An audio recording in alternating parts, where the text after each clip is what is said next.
Welcome to the sofa. I'm Sherry.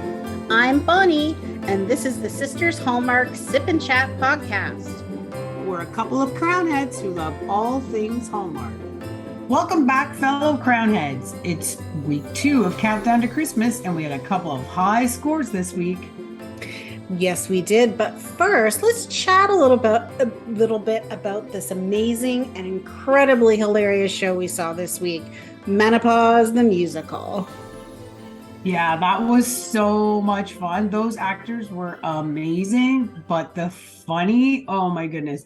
I really love that they took songs that we all knew from back in our era and twisted all the words to suit the menopause theory, but it was very good. Yeah, all the songs were all about the different symptoms, and it was very well acted, very well sang. It was so funny, and it was a totally packed house of a bunch of, mostly women who were probably having hot flashes at the same time as they were watching them sing about hot flashes. But it was a really excellent show. I can't recommend it more.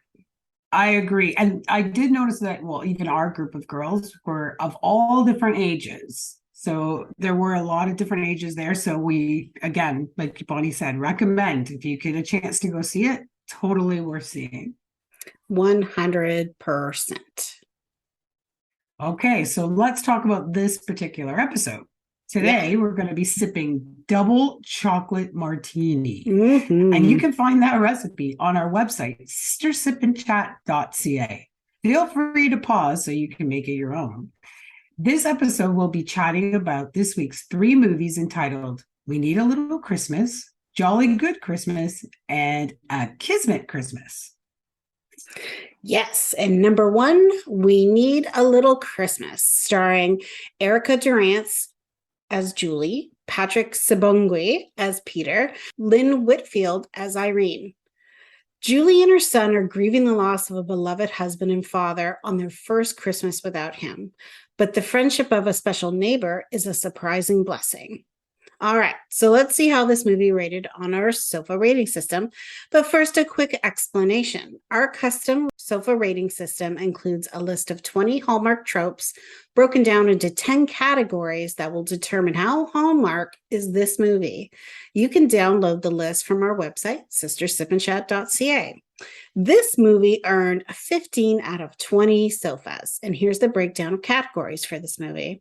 Military might, town holiday celebrations, family and friends, unexpected hiccups, big life changes, and the charitable event bonus for the toy drive. This is such a good movie. It is heartbreaking to lose a loved one, and then you still try to do your best for your children, but because there obviously isn't anything you wouldn't do for your children, but that was so hard to see this mom trying so hard, and her son trying to be strong for her. That was something. So I did really like that. It was really heartbreaking stories of loss, bringing all these strangers together. Really, like, how good friends are like found family, and they kind of became each other's family, and helping each other in these times of loss. And it's a true blessing in good times and bad to have good friends like that. I was absolutely bawling at the end, but I did so enjoy this movie. I did cry several times, even earlier in it, just hearing how much they actually had in common. That was something. Mm-hmm. Like her story was heartbreaking. The neighbor's story was heartbreaking, but it was a very good story. The fact that they met someone who went through that exact same thing was such a blessing. And she was such a lovely person. Mm-hmm. And I really love that she talked about that, proving again that it takes a village to raise a child. And she recognized that, trying to help that mom understand that principle. I mean, she was obviously grieving, so it was hard, but yeah, that was very, very nice. Yeah, I loved the camp that she worked at and that the Oh son yeah. went to. It looked like so much fun. I've never heard of a specifically Christmas camp, but I would have been there if I was a kid. I think that's awesome. And the memory chest that she helped him make for his mom for her Christmas present. Super sweet. What a great idea. I love that idea. This Yeah. making this box where you can put all these special things, and when you want to remember and think about the person, you can go to the box, and then the rest of the time you move on and you live your life, and the person is never forgotten, but it's a nice way to take a moment to remember them. Also, Irene, her magic show was completely Yeah. adorable. I loved that so much. And her front yard, full of decor. And it definitely reminds me of your Sherry. I know you have a carriage that you're putting out this year, and she had a Yes. carriage. So festive. I can't wait till it's all done and the lights are all on. I agree. It was so much fun and so beautiful, and she was very much into it. I did notice that continuously throughout the movie, candy canes. That was the most she Yeah. used it in her magic shows all over the place. They were giving away candy canes and lots of candy canes. So I noticed that that was the candy of the movie. It Yeah. was really hard to see the son not wanting to relive all the old traditions with the mom that were reminding him of his dad, but that he was such a good son that he didn't want to tell her. And then Yeah. I think it was great that once mom understood and heard the whole story, she was willing to make new traditions and start new memories. So that was really good. And I think that a lot of us need to remember that at Christmas, that our traditions are really important and they're really important to us. But as our families grow and change, new traditions are okay too. That's right. 100%. I totally agree with that. I think that was a great way to handle that situation and balance that sense of grief and moving on. And of course, the fact that they brought her son back to be home with Yes, her of for course. We Christmas and didn't even talk all about the, everything they oh, went through yeah. for that. Yeah, that was, In the end, yes, her son you can't not going the cry extra at that. mile. Yeah, he, from his military post in the island somewhere. That was very, very sweet. And I love it. I totally bawled, as I always do.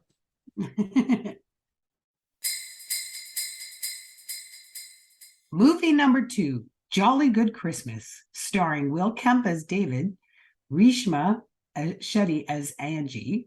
The self-proclaimed gift whisperer, personal shopper Angie, is hired by architect David, and they embark on a crazy search across London for the perfect Christmas gift for his girlfriend. In the end, they both find the perfect gift. Okay, how does this rate in our sofa rating system? Okay, ready for this? I think this is our first time. A 19 out of 20 Yes. sofas. That is a really high score. It hit a So lot let's of the see, marks. that I'll say. There's only 3 not highlighted. So the categories are town holiday celebrations, clash of the classes, location, location, location, family and friends, unexpected hiccups, heart affairs of the heart, Christmas magic, and of course, it had a charitable event, a gift card donation in the park. I love the fact that we got to see so much of London. There was a Mm-hmm. show on BBC. They had created a show a while ago that was a nighttime bus tour where you kind of felt like you were on the bus touring around downtown London at Christmas time and making all the stops. Super cool. I just loved it so much. And so it was nice to see the same sort of tour as they were running around doing all the crazy things, only we got to see it in daylight this time. Well, some of it was at night, but a lot of it was during the day. And especially when they were, of course, running from the store security, we got to see a little bit more. I also love the name of her company, the Ghost Whisperer. I loved that whole idea. Super cute. And when they made the stop at You the mean tea the at the, gift whisperer, what did I say? ghost whisperer? Oh, yeah, Gift That's a different Whisperer. movie. I thought I said Gift Whisperer. Sorry. Um, yeah, so yeah, I thought it was really cool using that idea, the Gift Whisperer, like, you would for other things that they use that for, like to just A innately know horse what people need. whisperer, and Yes, yeah. exactly. And I mean, it starts off there at the tea at Covent Garden, which reminds me of our girls' tea lunches that we have at the Prince of Wales and Niagara on the Lake. Well, at least we try to do that once or Yeah, which once a is so year or two. nice. I agree. And as a person who loves to shop, this would be the perfect job for me. I loved her job. Although I did find it very interesting that she had a survey set up of how to figure out what gift to buy people. That's so smart. Like, you got to know a lot about people. I guess you would do it innately, just how you buy a gift. But the fact that she had a methodology behind it, I thought was really, really cool. Just so Which is, pretty. I think, why she was thinking she could write a book about it, which is really super smart because who doesn't need to buy a gift? Everybody has to Exactly. buy a gift, especially I think for, I feel like women, as women, we kind of pay attention a little bit more to what the person's needs are, whereas men are maybe not closely paying attention. So I think that would be an awesome. I mean, it's not a real book, but it should be, is what I think, because I think it's a great idea. It is a great idea. I also really loved the dress and the purse that she wore for her ball, or they were like my purse and dress that I wore for Yes. the ball, for the party that they went to. And there was that Christmas tree. Did you see that the Christmas tree in that party?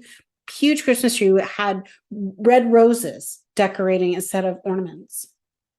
Oh, I didn't even notice that. That's It very was good. really Good cool. Yeah, I catch. should like pop back and have a look at that because I know you love red roses. It was such a Mhm. smart idea, those beautiful red roses against the green tree. It Fully looked really bloomed. cool. Yeah, they were Yeah. like the nice, tightly, as if they were, I guess, long stem roses, but like nice full roses. It looked really cool. I also loved her parents. So we went from the party at this, whatever, I guess it was a mansion or wherever the party was, to her parents' pub, which was actually a beautiful pub. Really nice. Yeah. Really, And really they're super sweet. Loved her parents. Her mom was so funny with him playing darts and everything. I love that. And every time they served fish and chips, my husband and I were watching together. We're like, oh my gosh, they look so good. I really want those fish and chips. And they kept serving them. And I'm like, oh my goodness, where are the fish and chips? Like, next time I should have known. Order fish and chips and watch the movie. Good point. I didn't even notice that either. I did notice when they were running away from the police officer and the mall cop or whatever that she yelled out to distract them, "There's the king!" And they all looked and they were able to take off.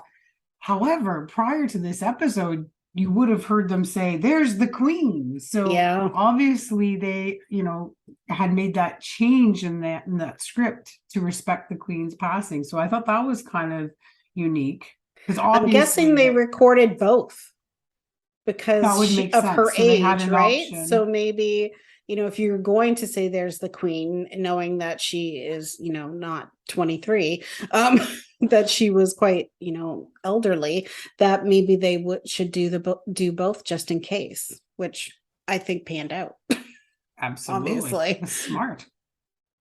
I loved how they used the sounds of Big Ben throughout the movie, where Yeah. he's like chiming in the background. And so you really got that sense of place and, of course, time as well.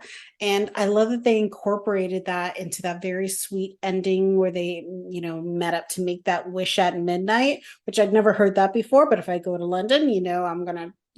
I guess I'd have to be there on Christmas Eve. But if I ever am in London on Christmas Eve, I'm going to Big Ben and I'm going to make the wish. And of course, I was super excited as a writer when she got her book published at the end. I loved that part. Yeah, I figured that it was all about publishing. You were going to really love that. I did think it Yeah, was I'm gonna interesting. be There was into the it. second show that had an architect within the show. Yes, you're Yeah, right. I'm not sure what the thing is with architecture and architects, but apparently they make good movies characters. Yeah. about movie characters. Yeah, for sure. One thing I noticed, of course, is David's girlfriend Charlotte, who she seemed very bratty. She was, very wealthy or whatever, but in the end, she did seem a little bit more self-aware.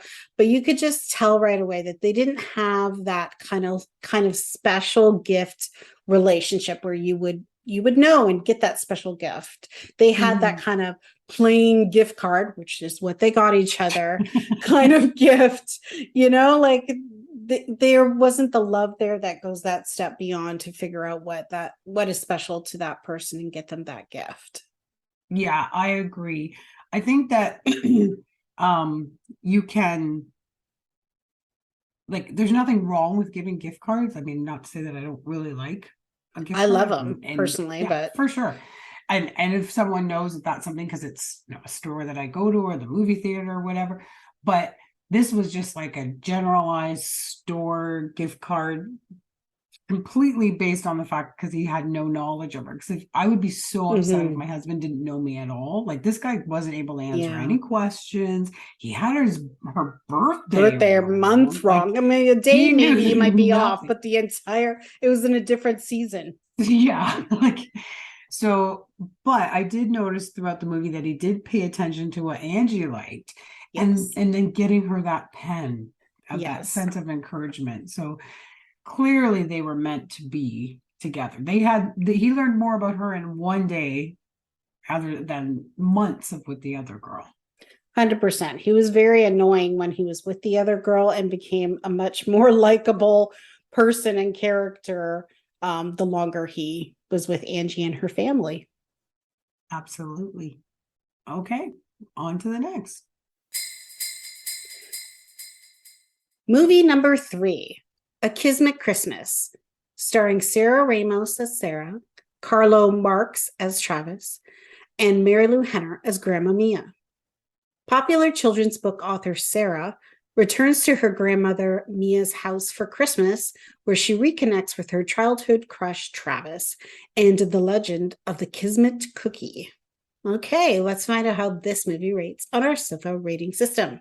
It earned, again, another score of 19 out of 20, which is an astounding score. So that's 2 movies this weekend that got these high scores. And let's look at what the breakdown of the categories are. Town holiday celebrations, Here Comes the Bride, location, location, location, family and friends, affairs of the heart, big life changes, Christmas magic, and the bonus charitable event for Let's Read at Christmas, donations of books to children in a city who don't have the budget to afford as many books for their library. That is a great idea. I'm sure other organizations probably do that, but I thought that was a really, really, really good. I mean, books are so important.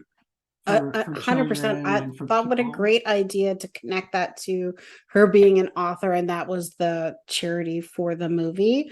I thought it was stupendous, and I hope I hear more of something like this in the real world.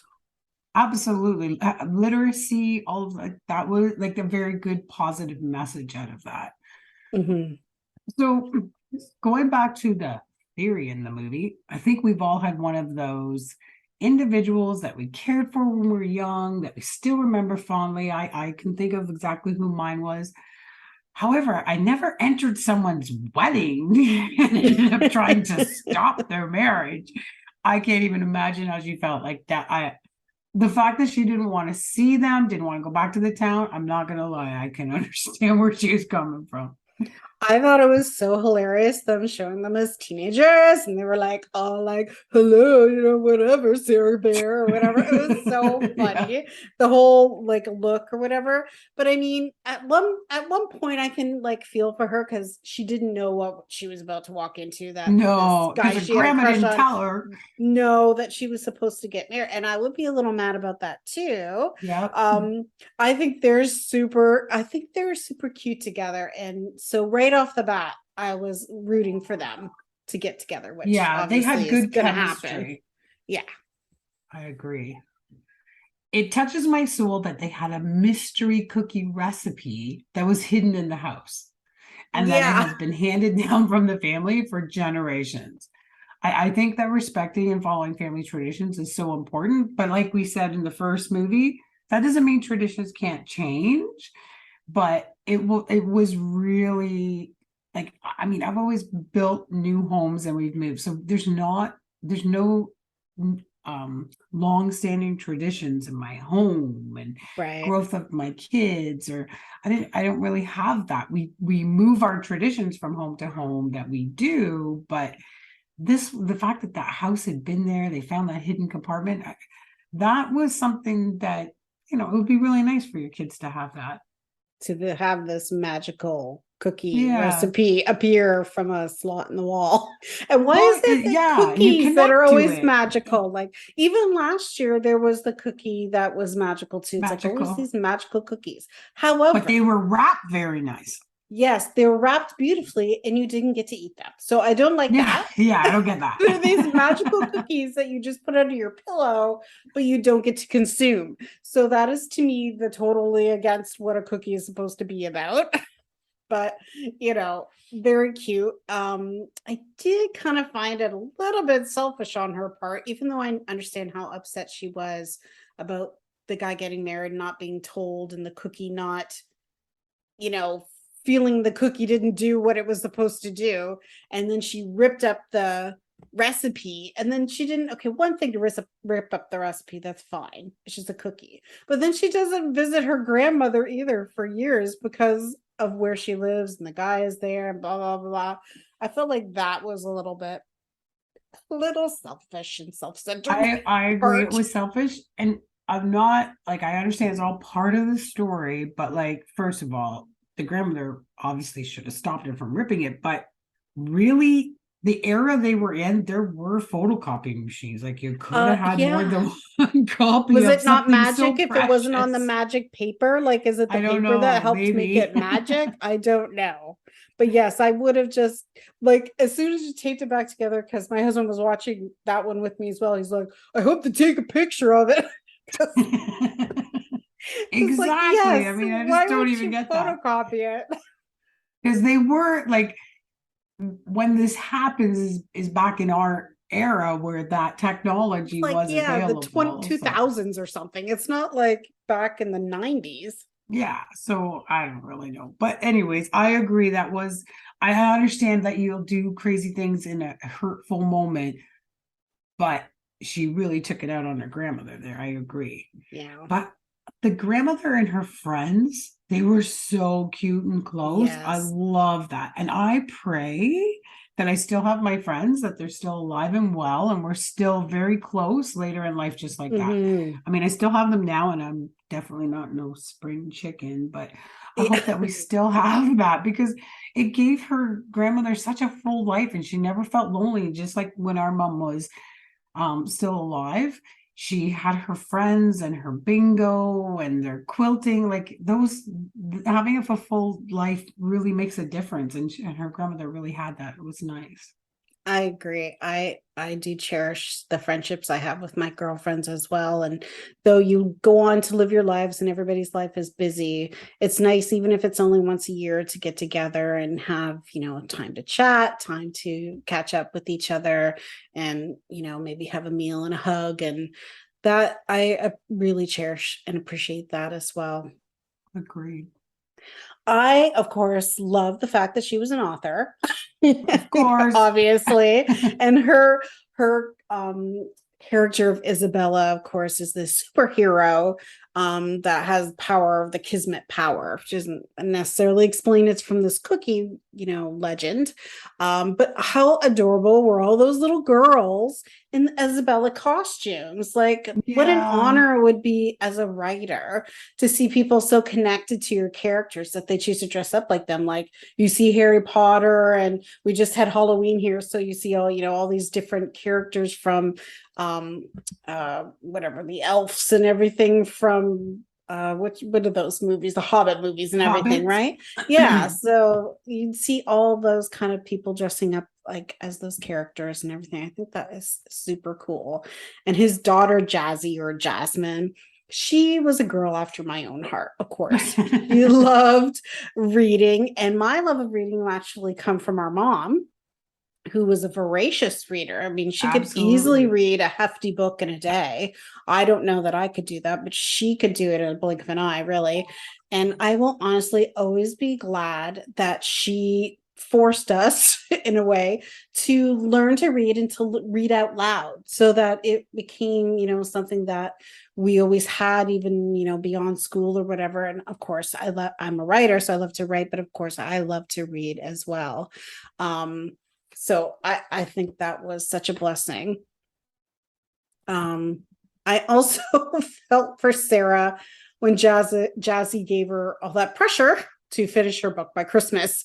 I mean, she was already struggling and everything, be like, oh, this is my Christmas present in 2 days. Can you finish your book that you haven't been able to write for months? So much so that they were going to replace her with a ghostwriter, that's a tough thing. Like, I can imagine to be working on a project and then, have it, threatened to be taken away from you. Inspiration is, sorry, go ahead. You can finish your thought there. Inspiration. Oh, I was just saying inspiration is a fickle master, and it can be hard to have something taken away from you when it's so close to your heart. And I totally relate to her struggle to finish that, perfect story off. It's quite a high when you finally find that inspiration to do that.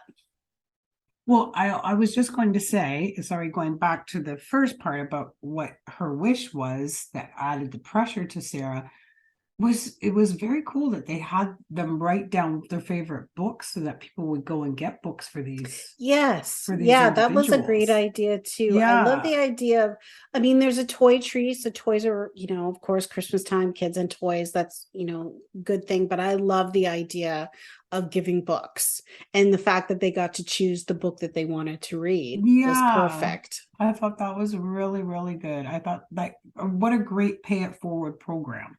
Yes, and absolutely. answering the wish. That was really good. Yeah, I thought it was great. So take another sip of the drink. Oh, all right. Here, let me give her.